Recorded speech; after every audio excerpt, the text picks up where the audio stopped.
Okay, अस्सलाम वालेकुम।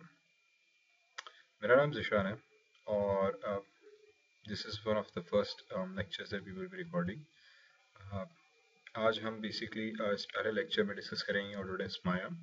माया क्या चीज़ है और माया को कैसे कहाँ कहाँ इस्तेमाल किया गया है, उसके क्या फ़ायदे हैं, और उसके बाद फिर अगले लेसन में हम माया को सीखेंगे कि माया को किस तरह से इस्तेमाल किया जाए। ठीक है, सो लेट्स गेट स्टार्टेड। सबसे पहले माया ऑटोडेस्क की कंपनी है, उसका ये बनाया हुआ सॉफ्टवेयर है। काफ़ी एक्सपेंसिव है इसका कमर्शियल वर्जन, लेकिन एज ए स्टूडेंट आप इसको फ्रीली नेट पे डाउनलोड कर सकते हैं। इसका फ्री वर्जन आप इस्तेमाल कर सकते हैं, स्टूडेंट वर्जन जो कहलाता है। मैं बाद में आपको इसका लिंक एंड डिस्क्रिप्शन दूंगा कि उसको कैसे डाउनलोड करके आप इंस्टॉल किया जा सकता है। Basically Maya itself is a बहुत एक पावरफुल सॉफ्टवेयर है जो हम यूज़ करते हैं 3D मॉडलिंग के लिए, एनिमेशन के लिए, स्पेशल इफेक्ट्स के लिए, रेंडरिंग के लिए एंड कंपोजिशन के लिए। ये चीज़ें क्या हैं हम आगे चल के आहिस्ते आहिस्ते डिस्कस करते रहेंगे, किस तरीके से क्या पाइपलाइन है, वो पूरा मेथोडोलॉजी हम डिस्कस करेंगे कि भाई क्या चीज़ है। माया बेसिकली फ़िलहाल इस वक्त हम जैसे सिर्फ इस चीज़ पे फोकस करते हैं कि माया है क्या, इसकी क्या कैपेबिलिटीज़ हैं। ठीक है, सबसे पहले माया आपने ऑलरेडी बहुत उसकी जो एप्लीकेशन है बहुत सारी मूवीज़ में देख चुके हैं। मूवीज़ लाइक हैरी पॉटर, उसमें जितने भी कैरेक्टर्स, उसके बैकग्राउंड सीन्स, जो उसमें अजीब अजीब सी आपको ग्राफिक्स और स्पेशल इफेक्ट्स नज़र आए हैं, वो सब माया के थ्रू बनाया गया है। मूवीज़ लाइक रियल स्टील जहाँ पर रोबोट्स बॉक्सिंग कर रहे हैं, वो रोबोट्स माया के थ्रू बनाए हुए हैं। मूवीज़ लाइक कंग फू पांडा हो गया, या आपका और जितने भी एनिमेटेड मूवीज आती हैं मोस्टली सब माया को ही यूज करके एनी ग्राफिक्स को क्रिएट कर रही होती हैं। तो माया ऑलरेडी एक बहुत पावरफुल एनिमेशन सॉफ्टवेयर है जिसमें ना सिर्फ डिज़ाइनिंग स्पेशल इफेक्ट्स बल्कि मॉडलिंग की जाती है। जिस तरह से आपने अवतार में देखा होगा, अवतार एक ऐसी मूवी है जो कम्प्लीटली माया के थ्रू बनाई गई है, जिसमें हर चीज़ माया के थ्रू मॉडल की गई है। जैसे कि ये कैरेक्टर आप नज़र देख रहे हैं, इसको पहले माया के और उसके थ्रू मॉडल किया गया, टेक्सचर किया गया, इनको कलर दिया गया, फिर इनको इस तरह से सेटअप किया गया ताकि इनको एनिमेट किया जा सके। इनकी आई से लेकर इनके नोस्ट्रल्स, इनके हेयर्स, इन क्लॉथ, इनकी जितने भी बीड्स हैं, ज्वेलरी है, हर चीज़ माया के थ्रू डिफाइन डिज़ाइन की गई है। ये कैरेक्टर है वेरी पॉपुलर, वेरी एक मूवी है पायरेट्स ऑफ द कैरिबियन के पार्ट 2 का। um, इस कैरेक्टर स्पेसिफिकली को द बेस्ट कैरेक्टर का अवार्ड भी दिया गया था, विजुअल कैरेक्टर का, एक इल्यूशन ग्राफिक्स बेस्ड कैरेक्टर का। ये कम्प्लीटली माया के थ्रू बनाया गया है। इसमें जितनी चीज़ें आप देख रहे हैं ये कम्प्लीटली माया के थ्रू है। ट्रांसफॉर्मर्स के अगर कोई शौकीन है तो उसके जितने रोबोट्स हैं, उनके एनिमेशन, उनके स्पेशल इफेक्ट्स, एक्सप्लोजन्स, सब माया के थ्रू बनाया हुआ है। मूवीज़ लाइक ये 9 एक एनिमेटेड मूवी आई थी, और कार्टून्स हो गया, हमारे स्टार ट्रैक वगैरह हो गई, ये प्रिंस ऑफ पर्शिया 2012, इसके जितने भी स्पेशल इफेक्ट्स जिसमें हम ना सिर्फ explosions but water, oceans, rain, snow, जितने इफेक्ट्स हैं सब ये बेसिकली थ्री ग्राफिक्स मूवीज के अंदर हम माया के थ्रू बनाए जाते हैं। ठीक है, ये एक इंटरफेस है जिसमें माया का शो किया गया है, जिसमें एक मूवी आई थी रेंगो, एनिमेटेड कार्टून मूवी थी रेंगो के नाम से। उसके 3-4 कैरेक्टर्स हैं ऑल्स के जो म्यूजिक प्ले कर रहे हैं, और ये इंटरफेस के थ्रू दिखाया गया है। अच्छा, माया ना सिर्फ मूवीज में बल्कि उसके अलावा और टेलीविजन इंडस्ट्री के हिसाब से प्रोडक्ट डिजाइनिंग में बहुत ज़्यादा यूज़ होती है। जहाँ पे आप अक्सर एड्स देखते हैं तो उस पर कुछ प्रोडक्ट्स होती हैं, दर हकीकत वो रियल नहीं एनिमेटेड प्रोडक्ट्स होती हैं। जैसे कि मोबाइल फ़ोन्स हो गए, जैसे कि सेट्स हो गए। अक्सर टेलीविजन पे स्टूडियोज़ के अंदर अफोर्ड नहीं कर सकते कि वो कम्प्लीटली नया सेट बिल्डअप करें, तो वो क्या करते हैं कि वो एक विजुअल 3D सेट यूज़ करते हैं ग्रीन स्क्रीन के बैकग्राउंड के ऊपर। काफ़ी टेलीविजन इस तरह की चीज़ें यूज़ कर रहे होते हैं न्यूज़ कास्टिंग के लिए, इंटरव्यू सेशंस के लिए। तो वो नए स्टेजेस बनाने के बजाय वो 3D सेट कंप्लीट बना के बैकग्राउंड में यूज़ कर रहे होते हैं। ठीक है, उसके अलावा हम इसको यूज़ कर रहे होते हैं इंटीरियर मॉडलिंग के अंदर, जिसमें कंप्लीट आर्किटेक्चरल डिज़ाइनिंग, विजुअलाइजेशन जो है वो कम्प्लीटली हम माया के थ्रू बना रहे होते हैं। उसके अलावा मूवीज के अंदर जो स्पेशल इफेक्ट्स दिया जाता है, जैसे कि आयरन मैन आपने देखी होगी, उसके अंदर भी जो एक्चुअल कैरेक्टर है वो सब माया के थ्रू है। अब इसमें किया क्या जाता है कि इसमें हम एक यूज़ करते हैं मोशन कैप्चर डेटा की एग्जांपल्स को।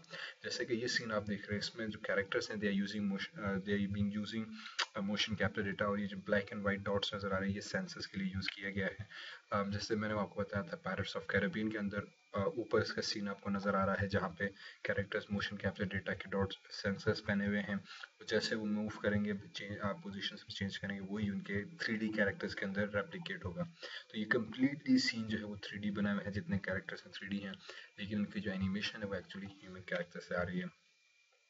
इसी तरह से लॉर्ड ऑफ द रिंग्स ही अपने कैरेक्टर देखे तो उसमें कैरेक्टर गॉलम था, वो भी कम्प्लीटली 3D था, माया के थ्रू बनाया हुआ था। उसके कंट्रोल्स, कैरेक्टर्स, मोशंस, एनिमेशन सब माया के थ्रू की गई थी। ये माया के इंटरफेस है, स्पेशली उसके फेस एक्सप्रेशंस, उसके लिप सिंक्रोनाइजेशन, इसके सब मोशन कैप्चर के थ्रू लिया गया था। इसके अलावा आपने मूवी देखी होगी लाइफ ऑफ पाई, वो भी मूवी पूरी उसके जो बैकग्राउंड सीन्स, फोरग्राउंड और इन सीन प्रॉप्स सब माया के थ्रू हमने डिज़ाइन किए गए थे। जैसे कि उसका लोकेशंस हो गई, बैकग्राउंड हो गया। जैसे कि ये एक पर्टिकुलर सीन है जहाँ पे कैरेक्टर शिप के बोट के ऊपर खड़ा है, लेकिन हकीकत में वो एक स्टूडियो के अंदर है। ओशन जो है वो पूरा माया के थ्रू इंटीग्रेट किया गया है। लाइफ ऑफ पाई के अंदर बहुत सारे लोगों को इस चीज़ का इल्म नहीं है कि जो टाइगर इटसेल्फ है वो भी माया के थ्रू ही हमने डिज़ाइन किया हुआ था। तो जो टाइगर है वो भी माया के थ्रू ही बना हुआ है। जैसे कि ये सीन आपको बता रहा है कि फर्स्ट अपर शॉट में कंप्लीटली बैकग्राउंड में ब्लू स्क्रीन है। इसको हम कहते हैं कंपोजिशन या ब्लू क्रोमा कट जिसको कहा जाता है, या ब्लू स्क्रीन नेविगेशन, या कुछ मूवीज ब्लू यूज कर रही हैं, कुछ ग्रीन यूज करती हैं, डिपेंडिंग ऑन द सीन्स क्या होता है। मोस्टली ब्लू या ग्रीन दो फॉर्म ऑफ होता है। अब होता क्या है कि ये पूरा स्टूडियो बना हुआ है, इसमें वाटर फेंक दिया हुआ है, कैरेक्टर बोर्ड के ऊपर खड़ा है एनिमेटेड। जब रियल शॉट होता है तो पूरा बैकग्राउंड ब्लू को वो इजीली कट कर लेते हैं। ये रेड डॉट स्पार्कर्स लगे हुए हैं, वहाँ पे ब्लू बैकग्राउंड को हटा के एक रियल सीन आ जाता है, इसको क्रोमा कट कहा जाता है। ये सारा सॉफ्टवेयर के थ्रू होता है। और ये फिर उसके अंदर टाइगर जो है वो अलग से एक 3D टाइगर है, ये रियल नहीं 3D टाइगर है, उसको इसके अंदर इनकॉर्पोरेट किया गया है।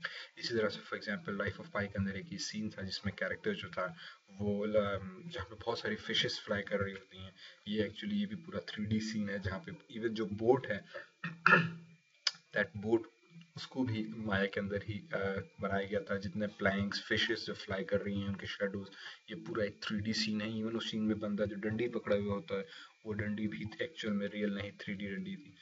तो ये इस तरह से पूरी कंपोजिशन हमारी माया के अंदर की जाती है, जहाँ पे हर चीज़ जो है वो माया के थ्रू ग्राफिक्स, स्पेशल इफेक्ट्स बनाया जाता है। ये एक और सीन है लाइफ ऑफ पाई का, जहाँ पे without any graphics, special effects, ये बंदा है जो सिर्फ एक ब्लू कलर की डॉल लेके बैठा है। ब्लू कलर अक्सर क्रोमा कट में यूज किया जाता है क्योंकि वो इजीली कट हो जाता है, उसको आइडेंटिफाई इजीली सॉफ्टनेस कर लेते हैं। तो उसकी जगह पे फिर जो रियल शूट होता है तो वो ब्लू डॉल हट के उसके रियल टाइगर आ जाता है, और फिर कलर का करेक्शन वगैरह की जाती है। तो ये पूरी चीज़ हमारी माया के थ्रू है। ये बेसिकली एक आइडिया होगा कि माया के थ्रू हम किस हद तक ग्राफिक्स में जाके काम कर रहे होते हैं। अब माया इटसेल्फ में होता क्या है, माया में क्या होता है कि माया बेसिकली एक एनिमेशन पैकेज है। उसकी जो पाइपलाइन है किसी भी प्रोडक्शन में या माया में काम करने की, उसका कुछ ये फ्लो चार्ट आपके सामने है। इसमें हम सबसे पहले क्या करते हैं कि कोई भी एनिमेशन या प्रोडक्शन में जाने से पहले वी नीड अ स्टोरी। ठीक है, उस स्टोरी को फिर हम ब्रेक डाउन करते हैं आर्ट डिजाइन में, स्क्रिप्टिंग में और स्टोरी बोर्डिंग में। आर्ट डिजाइनिंग पूरी उसकी डिजाइन सेट्स होता है, डिजाइनिंग की जाती है according to the script and story के भाई क्या सीन होगा, लोकेशंस क्या होंगी, किस तरह की लोकेशंस होंगी, कैरेक्टर्स कैसे होंगे, किस तरह के उन्होंने कपड़े पहने हुए होंगे, पूरा वो चीज़ें प्री डिफाइन होनी चाहिए। इसी तरह से कौन सी लोकेशंस हैं, कौन से सीन डे में है, कौन से इवनिंग में, किस टाइमिंग पे क्या लाइट सिचुएशंस होगी, वो सारी, क्योंकि ये चीज़ें आपको जब आप माया में काम कर रहे हो तो सब चीज़ें आपको खुद ही मैनुअली करनी पड़ती हैं। तो ये आपको पहले ही सोचना पड़ रहा होता है कि भाई स्टेप बाय स्टेप क्या चीज़ होती है। इसी तरह से स्टोरी बोर्ड बेसिकली एक विजुअल रिप्रेजेंटेशन होती है कि हम ड्रॉ करते हैं कि सीन 1 में ये होगा, फिर सीन 2 में ये होगा, फिर सीन 3 में ये होगा, फिर सीन 4 में होगा। तो जब हम एनिमेशन या माया में काम करने बैठते हैं तो हमें पहले एक आइडिया हो जाता है कि भाई क्या चीज़ है।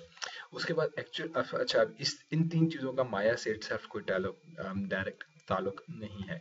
ये प्रोडक्शन के 3 स्टेप्स आ जाते हैं। जो production artist, story artist, story board artist अलग से डील कर रहे होते हैं। माया का जो काम है दर हकीकत वो हमने यहाँ पे एक्चुअली दिया हुआ है। तो ये थोड़ा सा एक प्रील्यूड टू माया है। इन अदर वर्ड्स, माया में जब आते हैं तो माया में सबसे पहले हमें करनी पड़ती है मॉडलिंग, जिसको हम स्टैंडर्ड टर्म्स में 3D मॉडलिंग भी कहते हैं। 3D मॉडलिंग में क्या होता है कि हमें बेसिकली विद इन माया कुछ ऑब्जेक्ट्स गिवन होते हैं, जैसे स्क्वायर हो गया, जैसे क्यूब हो गया, जैसे स्फीयर हो गया।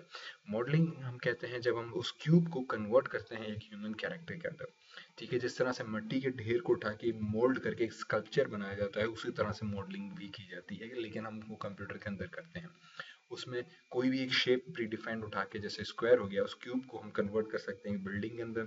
उस क्यूब के जरिए हम एक कार बना सकते हैं, उसी क्यूब के जरिए हम ह्यूमन कैरेक्टर बना सकते हैं या कोई भी एलियन कैरेक्टर, या जो हम सोच सकते हैं वो हम उसको मॉडल करके उसको कन्वर्ट किया जा सकता है। तो ये जो प्रोसेस है जहाँ पे आप किसी क्यूब को या किसी भी बेसिक शेप को उठा के किसी दूसरी कंप्लीट शेप में तब्दील कर दें, उसको मॉडलिंग कहा जाता है। वो मॉडल करने के बाद आता है टेक्सचरिंग एंड शेडिंग का फेज। टेक्सचरिंग और शेडिंग फेज में क्या होता है माया के अंदर कि उस ऑब्जेक्ट को जब हम जिसको हमने अभी अभी मॉडल किया है उसको हम डेफिनेशन देते हैं कि आया ये स्टील है, आया ये वुड है, आया ये एक प्लास्टिक का मटेरियल है, सैंड है, क्या है, किस तरह का टेक्सचर है, उस पर लाइट कितनी पड़नी चाहिए, उसका कलर कंपोजिशन क्या होना चाहिए, उस पर मुख्तलिफ किस्म की जो टेक्सचर्स होते हैं वो कैसे होने चाहिए, अगर क्लॉथ है तो किस तरह का क्लॉथ है, सिल्क है, कॉटन है, तो ये सब चीज़ें हम उसको वो जो एक आइडेंटिफिकेशन है वो हम इस टेक्सचरिंग फेज के अंदर और शेडिंग फेज के अंदर देते हैं। फिर आता है animation setup, character rigging. Animation setup के अंदर हम पूरा सेटअप करते हैं अपने सीन्स को। फिर कैरेक्टर रिगिंग करते हैं। कैरेक्टर रिगिंग क्या होता है कि बेसिकली जिस तरह से एक इंसान को चलने के लिए, मूव करने के लिए बोन्स की जरूरत होती है, हमारा गोश्त मूव नहीं होता है, हकीकत हमारी बॉडी के अंदर हमारी बोन्स मूव होती हैं जो कनेक्टेड होती हैं गोश्त के साथ, और हमारी बॉडी मूव होती है।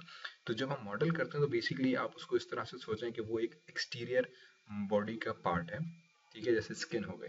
जब हम कैरेक्टर रिग करते हैं तो रिगिंग का मतलब ये कि उसके अंदर हमें बोन्स ऐड करनी है और फिर उन बोन्स को कंट्रोल करने के मैकेनिज्म को क्रिएट करना है। ये एक प्रोसेस होता है जिसको हम कहते हैं कैरेक्टर रिगिंग।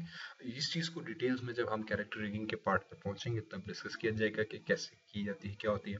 लेकिन सिंपली स्पीकिंग कैरेक्टर रिगिंग हम इसको कहते हैं कि भाई हम अपने कैरेक्टर को चलने के काबिल बनाएं, एनिमेट करने के काबिल बनाएं, या इस तरीके की उसमें कंट्रोल्स दें कि हम उसको आराम से मूव कर सकें। फिर ऑप्शनल पार्ट आता है पार्टिकल एंड एफेक्ट्स, एफेक्ट्स और विजुअल इफेक्ट्स।